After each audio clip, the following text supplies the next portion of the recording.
여러분 골로새서 말씀을 계속 보고 있습니다. 오늘은 네 번째 시간인데요.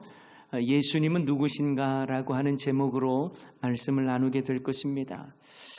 지금까지 우리는 골로새서 말씀을 보면서 사도 바울의 안부로부터 시작하여서 또 사도 바울이 골로새 교회를 향해서 기도하는 기도의 내용을 우리가 함께 살펴보았고요. 지난주에는 특별히 성도의 기업을 얻는다는 것이 무엇을 의미하는 것인지를 살펴보았습니다.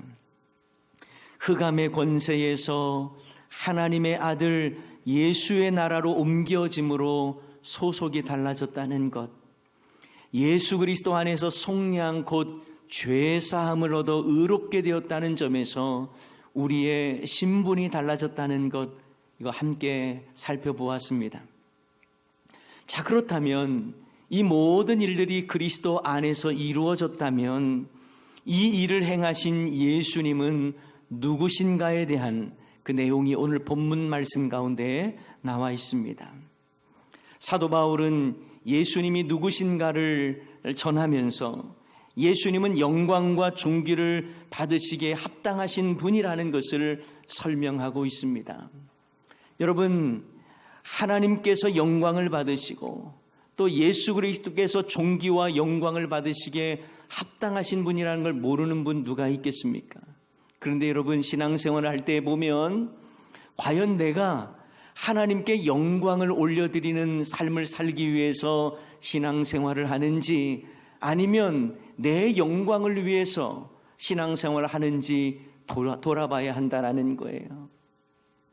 하나님 기뻐하시는 삶을 살아가고 있는지, 아니면 내가 기뻐하고 내가 좋은 일 많이 생기기 위해서 신앙생활을 하는지는 엄청난 차이가 있는 것입니다. 바라기는 저와 여러분 모두가 하나님께 영광을 올려드리기 위해서 신앙생활하는 저와 여러분 다 되시기를 소원합니다. 자, 그런데 이것을 위해서 사도 바울은요, 예수 그리스도의 신성, 다시 말하면 하나님 되심을 선언하고 하나님의 그 우월하심을 예수님께서 또 가지고 계신다라고 하는 것을 선언하고 있는 것입니다. 그래서 예수 그리스도의 창조적 주권과 다스리심을 찬양한 후에, 그리고 이어서 그리스도께서 교회의 머리가 되신다라고 하는 부분들을 강조하고 있는 거예요. 오늘 그 부분을 우리가 하나하나씩 살펴보고자 합니다. 조금 어려울 수는 있겠지만 이 말씀을 잘 따라오셔서 살펴보기를 원합니다. 자, 여러분, 왜 바울은 그리스도께서 만물의 창조주요 만물의 통치자가 되심을 선언하면서 동시에 교회의 머리가 되심을 강조하는 것일까요? 이것은 당시 골로새 교회, 그리고 그 당시의 상황들을 살펴보면 좀 더 잘 이해할 수가 있습니다. 골로새서를 쓰고 있는 사도 바울은 로마 감옥에 갇혀 있는 상황입니다. 그리고 골로새 성도들도 예수님을 믿고는 있지만 예수님을 믿는 것 때문에 핍박을 당하고 여러 고통 가운데 있는 것을 알 수 있어요. 그런 시대에 예수님을 믿다 보니 점차 성도들은요, 믿음이 약해지고 눈에 보이지 않는 하나님을 믿고 의지하는 것보다 당장 눈앞에 보이는 로마 권력의 파워가 더 두렵게 느껴진 것입니다. 하나님은 눈에 보이지 않았고 예수님을 실제로 보았거나 부활하신 예수님을 만난 사람들은 점점 사라져가고 죽은 거예요. 바로 그때의 사도 바울은 그리스도께서 보이지 아니하는 하나님의 형상이시며 만물의 창조주가 되시고 만물을 다스리시는 분이라는 것, 그리고 그분께서 교회의 머리가 되신다는 것을 강조하고 가르치고 있다는 사실입니다. 사도 바울은요, 예수님이 누구신가에 대해서 무엇보다 보이지 아니하는 하나님의 형상이라는 부분을 강조하고 있습니다. 자, 우리 15절 말씀입니다. 다 같이 한번 읽어볼까요? 그는 보이지 아니하는 하나님의 형상이시요 모든 피조물보다 먼저 나신 이시니. 여기서 그는 예수 그리스도를 말씀합니다. 여러분, 우리는 하나님을 볼 수 없죠. 보이지 않는 하나님이라는 말은요, 우리가 감히 볼 수 없는 하나님이라는 말씀입니다. 하나님은 영이시기 때문에 우리처럼 특정한 외모를 지닌 분이 아닙니다. 하지만 당시 헬라와 로마 시대의 신과는 제우스나 그 밖에 여러 신들처럼 보이는 신의 개념이었습니다. 그래서 그들은 그 신의 모습을 동상으로 만들기도 했어요.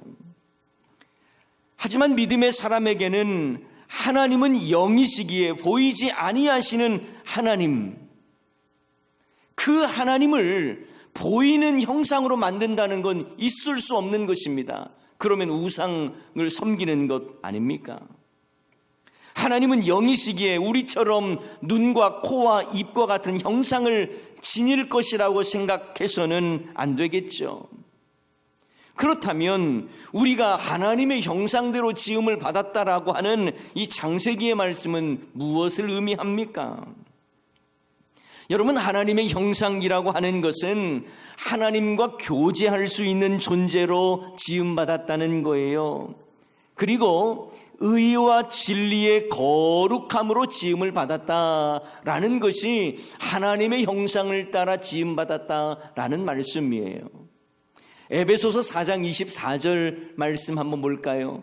하나님을 따라 의와 진리의 거룩함으로 지으심을 받은 새 사람을 입으라. 이것이 바로 하나님의 형상, 하나님의 형상을 회복하는 새 사람을 입으라는 말씀입니다. 하나님을 따라 의와 진리의 거룩함으로 지으심을 받았다. 이것이 바로 하나님의 형상대로 지음을 받았다라는 것입니다. 자, 그런데요, 보이지 아니하시는 하나님은 예수님을 통해 완전한 하나님의 형상을 우리에게 보여주셨습니다. 그래서 예수님의 제자 빌립은 예수님께 하나님을 보여달라고 요청했을 때에 예수님은 이런 말씀을 하셨죠. 요한복음 14장 9절 말씀입니다. 예수께서 이르시되 빌립아, 내가 이렇게 오래 너희와 함께 있으되 내가 나를 알지 못하느냐. 다 같이 읽습니다. 나를 본 자는 아버지를 보았거늘 어찌하여 아버지를 보이라 하느냐. 나를 본 자는 아버지를 보았다는 거예요. 그러므로 하나님의 참된 형상은 예수 그리스도십니다. 사도 요한은요, 요한복음을 통해서 하나님을 본 사람은 없지만 예수님이 독생하신 하나님으로 우리에게 나타나셨다라고 하는 말씀을 우리에게 전해주고 있어요. 요한복음 1장 18절 말씀이에요. 본래 하나님을 본 사람이 없으되 아버지 품속에 있는 독생하신 하나님이 누굽니까? 예수님이에요. 예수님이 나타내셨다라는 거예요. 여러분, 하나님을 직접 본 사람은 없지만 독생하신 하나님 곧 예수 그리스도를 통해서 하나님은 자신을 나타내셨습니다. 그래서 우리는 그리스도께서 하나님의 참된 형상이라고 말할 수 있는 거예요. 이 말을 좀 어렵게 표현을 하면 불가시적 하나님을 예수님을 통해 우리에게 가시적으로 드러내 보여주셨다라는 말입니다. 그 말은 고린도후서 4장 4절 말씀에 아주 분명하게 나와 있는데요, 그 중에 이 세상의 신이 믿지 아니하는 자들의 마음을 혼미하게 하여 그리스도의 영광의 복음의 광채가 비치지 못하게 함이니, 다 같이 읽습니다. 그리스도는 하나님의 형상이니라. 아멘. 여러분, 예수님을 보고 경험하고 믿는다는 건 무엇을 의미합니까? 하나님을 보고 경험하고 믿는다는 걸 말하는 거예요. 이 신앙이 골로새 교회는 물론 당시에 모든 성도들에게 필요했던 신앙이었습니다. 그들은 예수님을 믿는다는 것 때문에 온갖 핍박을 당하던 상황에서 예수님은 단순히 한 위대한 인물, 인간 정도가 아니라 하나님이시라고 하는 것을 분명히 아는 것이 중요했던 것입니다. 우리가 믿는 예수 그리스도는 우리 가운데 거하시고 우리와 함께 하시는 살아계신 하나님이시다라고 하는 그 말씀을 사도 바울은 전했고, 또 골로새 교회뿐만 아니라 당시의 교회들에게 이 말씀이 너무나 중요했던 것입니다. 예수님은 하나님의 본체이면서도 우리에게 자신을 드러내 보이신 분이다 라고 하는 것을 강조하며 전하는 내용입니다. 사람들 중에는요, 믿음의 사람들을 향해서 이렇게 말하기도 하죠. 너희가 내 앞에서 하나님을 좀 보여달라. 그러면 믿겠다고 말을 합니다. 보이지 않는 하나님을 믿을 바에야 보이는 내 주먹을 믿어라 라고 말하는 사람들도 있습니다. 그런데 여러분, 보이지 않으시는 하나님을 보겠다는 말은 억지스러운 말이며 무서운 불신과도 같은 말입니다. 실제로 죄인인 인간이 하나님을 보는 것은 죽음을 의미하는 거예요. 그래서 하나님은 모세에게도 자신을 본 자는 죽으리라고 말씀하셨습니다. 출애굽기 33장 20절 말씀에 보면 하나님께서 모세에게 이렇게 말씀하셨어요. 또 이르시되 내가 내 얼굴을 보지 못하리니 나를 보고 살 자가 없음이니라. 그래서 모세에게도 하나님의 얼굴을 직접 보여주신 것이 아니라 영광의 광채만 경험하게 하셨습니다. 하나님께서 이사야를 부르실 때도 마찬가지예요. 이사야는 입술이 부정한 자신이 하나님을 보았다면서 망하게 되었다라고 말하지 않습니까? 이사야서 6장 5절 말씀에 보면 그때에 내가 말하되 화로다 나여 망하게 되었도다. 나는 입술이 부정한 사람이요 나는 입술이 부정한 백성 중에 거주하면서 만군의 여호와이신 왕을 배었음이로다 하였더라. 그래서 두려워하는 거예요. 이때 하나님은 천사를 통해 제단 숯불을 그의 입에 대시고 죄를 사해 주시는 장면이 이사야 6장에 나와 있지 않습니까? 여러분, 하나님의 임재를 상징하는 언약궤 아시죠? 여러분, 이 지성소에는요 아무나 들어갈 수가 없었습니다. 대제사장 외에는 그것도 1년에 한 번만 들어갈 수 있었던 거예요. 그러나 하나님의 참된 형상이신 대제사장이신 예수님을 통해서 우리는 언제든지 성소에 담대하게 나아갈 수 있다는 것, 하나님의 존전에 담대하게 나아갈 수 있다는 것을 말씀하는 것입니다. 히브리서 10장 19절 말씀, 그러므로 형제들아 우리가 예수의 피를 힘입어 성소에 들어갈 담력을 얻었나니 라고 말씀합니다. 이것이 은혜입니다. 죄인인 우리가 도무지 하나님께 다가갈 수도 없고 나아갈 수 없는 우리가 예수 보혈 힘입어서 언제라도 누구든지 예수님을 통해서 하나님을 만나고 하나님께 나아갈 수 있다는 것, 이것은 우리에게 허락하신 놀라운 은혜요 복인 것입니다.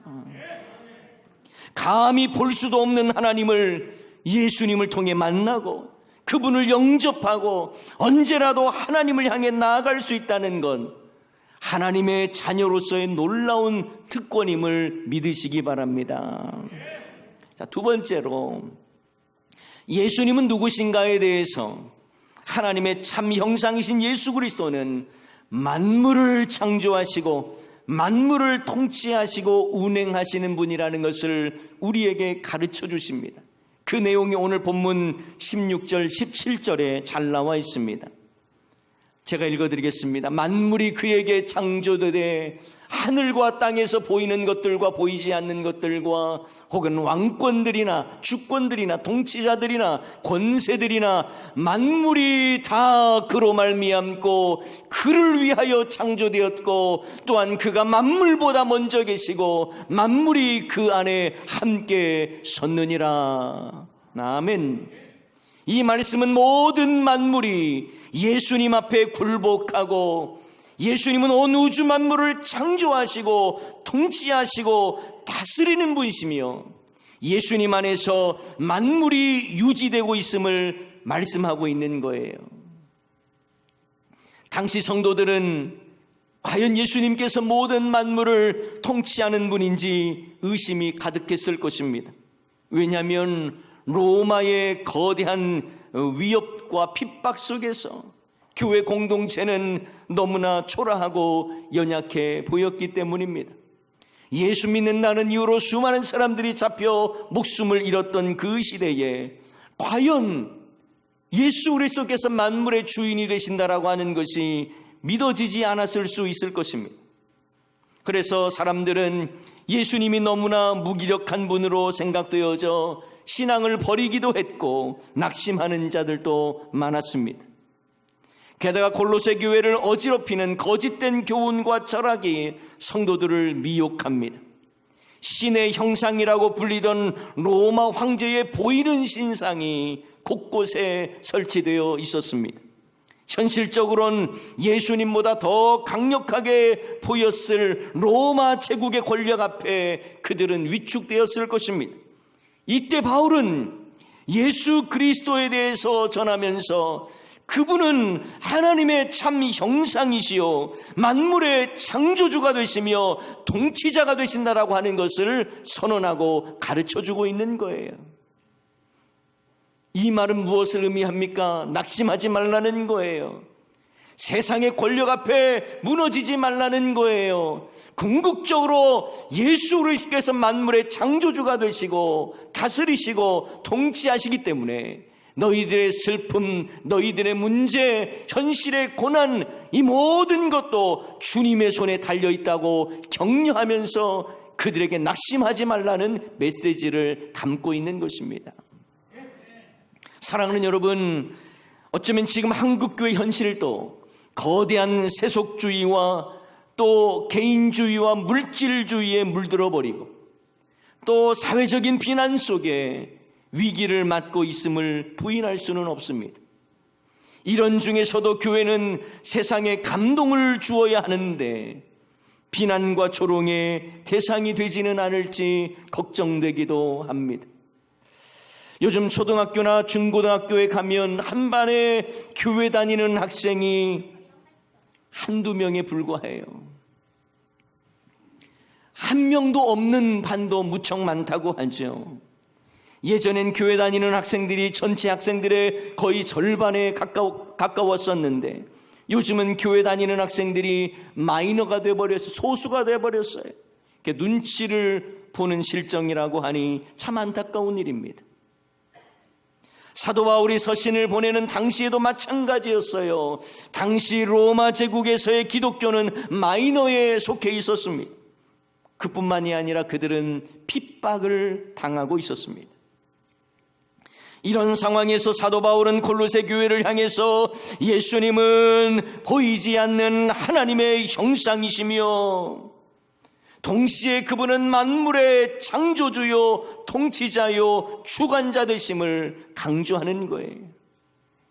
사랑하는 여러분, 예수님께서 하나님의 본체이시며 하나님의 참 형상이심을 믿으십니까? 예수님께서 만물의 창조주가 되시고 통치자가 되시고 주관자가 되심을 믿으십니까? 그렇다면 믿음의 사람은 험한 세상 속에서도 좀 더 당당해야 할 이유가 있는 거예요. 세상 권력 앞에 주눅들지 말고 문제 앞에 기죽지 말고 담대하게 일어나야 하는 것입니다. 온 우주 만물의 통치자가 되시는 우리 주님께서 우리의 인생의 문제도 통치하시고 다스려 주실 줄을 믿기 때문입니다. 어지러운 세상 속에 산다 할지라도 우리는 이러한 신앙 고백, 선명한 믿음을 가질 필요가 있는 거예요. 예수님이 누구신가를 바로 안다면 우리는 세상 앞에 기죽지 않고 오히려 주님 의지하면서 더욱더 담대하게 살아가게 되는 것입니다. 마지막으로 예수님은 누구신가라고 하는 질문 앞에 예수님은 교회의 머리가 되신다고 하는 것을 오늘 본문은 강조하고 있습니다. 여러분, 이것이 매우 중요합니다. 자, 오늘 본문 18절 말씀에 보면 그는 몸인 교회의 머리시라. 그가 근본이시요 죽은 자들 가운데 먼저 나신 이시니 이는 친히 만물의 으뜸이 되려 하심이요. 예수님께서 뭐가 되신다고요? 교회의 머리가 되신다고 말씀합니다. 이 말씀은 그리스도께서 교회를 다스리신다는 말씀이에요. 앞에서 예수님은 만물의 창조주요 만물의 통치자요 주권자 되심을 말씀드렸습니다. 그런데 그분이 교회의 근본이시요 교회를 다스리시는 분, 바로 교회의 머리가 되신다고 말씀하고 있는 것입니다. 예수님은 죽은 자들과 함께 묻히신 분이 아니라 죽음을 깨뜨리고 부활의 첫 열매가 되셨습니다. 그래서 예수님을 따르는 자들에게 부활을 보증하신 분이에요. 사도 바울은 골로새 교회를 향해서 예수 그리스도께서 교회의 머리가 되신다고 하는 것을 선언합니다. 교회를 그리스도의 몸이라고 이미 비유했던 바울은요, 그리스도를 교회의 머리로 비유하는 거예요. 그리고 교회의 머리이신 그리스도께서 모든 죽은 자 가운데서 부활의 첫 열매가 되시고 만물의 으뜸이 되신다고 말씀하십니다. 이 말씀은 지금 너희들이 교회를 향하여 받는 그 수많은 핍박 속에 두려워하지 말라는 거예요. 교회의 머리가 되시는 예수님께서 교회를 다스리시고 책임져 주신다고 하는 그 약속의 말씀을 전하는 것입니다. 여러분, 교회의 머리는 예수 그리스도이십니다. 그분께서 다스리시고 그분께서 책임져 주시는 거예요. 이런 점에서 교회는 예수님 중심이어야 합니다. 교회는 예수님만 바라보는 교회가 되어야 합니다. 교회의 머리이신 예수님의 가르침과 명령 앞에 순종하는 교회가 되어야 하는 거예요. 여러분, 교회의 으뜸과 주인은 누구라고요? 예수님입니다. 예수님이에요. 교회의 근본이시며 주인이신 예수님을 머리로 삼는 교회가 올바른 교회요, 건강한 교회인 것입니다. 이것을 망각하면 교회가 특정한 사람에게 사유화가 되기도 합니다. 이건 인본주의예요, 세속주의예요. 교회의 주인은 당회장도 당회원도 아닙니다. 교회의 주인은 여러분도 아니에요. 교회의 주인은 오직 예수님입니다.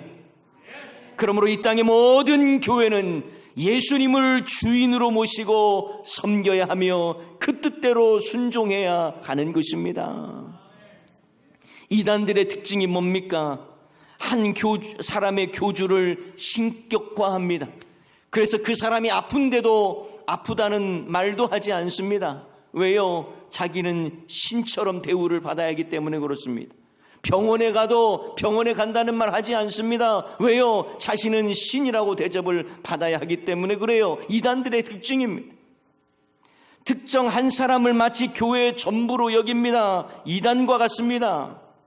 교회의 황제처럼 자기 스스로를 생각하고 대한다면 그런 곳은 사이비 교주요, 그런 사람은 사이비 교주요, 교황 노릇 하는 사람이에요.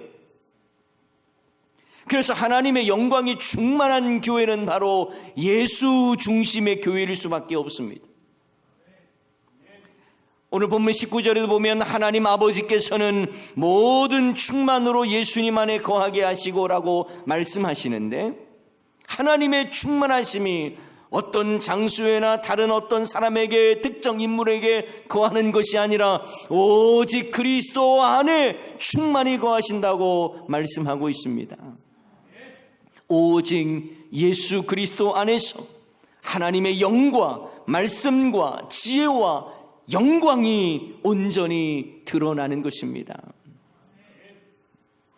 하나님의 충만하심을 드러내신 예수님께서는 자기 영광을 구하신 것이 아니라 오히려 십자가의 피로 화평을 이루십니다. 모든 영광과 존귀와 능력을 받으시기 합당하신 예수님께서 십자가의 피로 하나님과 교회의 화평을 이루셨습니다. 그리고 만물을 화목하게 하셨다라고 오늘 본문 말씀 20절에서는 이렇게 말씀해 주고 있습니다. 그의 십자가의 피로 화평을 이루사 만물 곧 땅에 있는 것들이나 하늘에 있는 것들이 그로 말미암아 자기와 화목하게 되기를 기뻐하심이라. 아멘. 지금까지의 말씀을 요약해 본다면 예수 그리스도는 창조주시며 만물의 주관자이시며 교회의 머리가 되십니다. 그러므로 교회는 주님의 뜻을 받들어 순종하고 주님 주신 사명을 잘 감당해야 하는 거예요. 그런데 한국교회가 영적 치매에 걸려서 하나님의 뜻을 너무 쉽게 망각하는 것 같습니다. 교회의 머리이신 예수님을 통해 통치가 되어야 하는데 사람이 주인이 되고 주님의 말씀보다 사람의 목소리가 더 큰 교회들이 참 많아요. 교회의 머리가 되시는 예수님으로부터 그분의 뜻을 받들어서 그분이 원하시는 주님의 기쁨이 되고자 애쓰는 교회가 되어야 하는데 인간이 주인 노릇해서야 되겠습니까? 여러분, 예수 그리스도께서 교회가 머리시다라고 하는 것 오해하지 마세요. 어떤 걸 오해하시는 분들이 있냐면 이렇게 주일날 예배 시간 나와서 예배 드릴 때만 예수 그리스도께서 교회의 머리가 되신다라고 생각하시면 안 돼요. 교회는 예수님을 믿는 자의 공동체 아닙니까? 그 모임이 교회인 거예요. 그러므로 주일 예배당에서만 예수님이 교회의 머리가 되신다고 고백하시면 안 됩니다. 여러분의 가정에서도 여러분의 삶의 현장에서도 여러분은 교회인 거예요. 그러니 그곳에서도 교회의 머리는 누구라고요? 예수님이심을 고백하며 사서야 하는 것입니다. 그러므로 성도의 가정의 머리는 누구예요? 예수님이에요. 성도의 사업장의 주인도 누구예요? 예수님이에요. 그러므로 저는 이렇게 말씀드리고 싶어요. 우리는 교회만 다니지 마시고 교회가 되어야 합니다. 여러분이 속해 있는 목장이 교회예요. 여러분의 가정이 교회예요. 여러분의 삶의 현장의 주인 역시 예수님입니다. 오늘 말씀을 통해 우리는 예수님이 누구신가에 대해서 함께 나누었습니다. 예수님은 보이지 않는 하나님의 형상이시며 만물의 창조주요 통치자요 주권자 되심을 보았습니다. 그리고 그 예수님은 교회의 머리가 되시는 분입니다. 그러므로 교회는 누가 책임집니까? 예수님이 책임지십니다. 우리는 교회 머리이신 예수님의 뜻을 받들면 되는 거예요. 우리 모두가 예수님이 온 만물의 주인이시며 교회의 주인이심을 고백하고 그 뜻 앞에 겸손히 순종하는 우리 모두가 되기를 주님의 이름으로 축원합니다.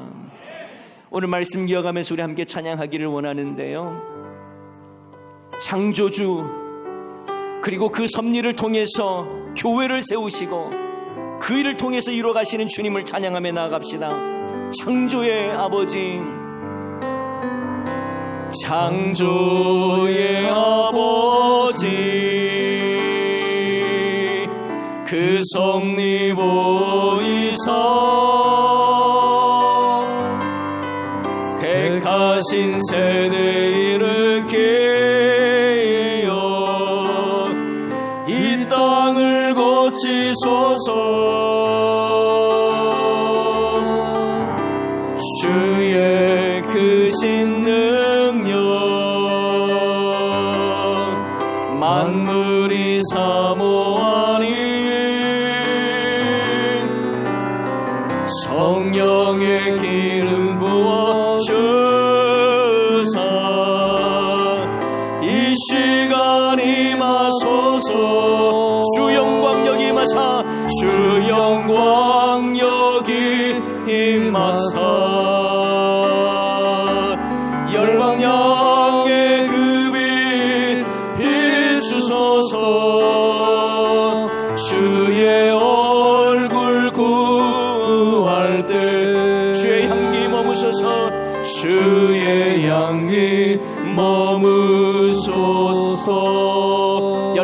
열방의 통치자, 열방의 통치자, 세상이 보리라. 신실한 주의 약속으로 교회는 승리하리. 우릴 돌아보사 강건케 하소서.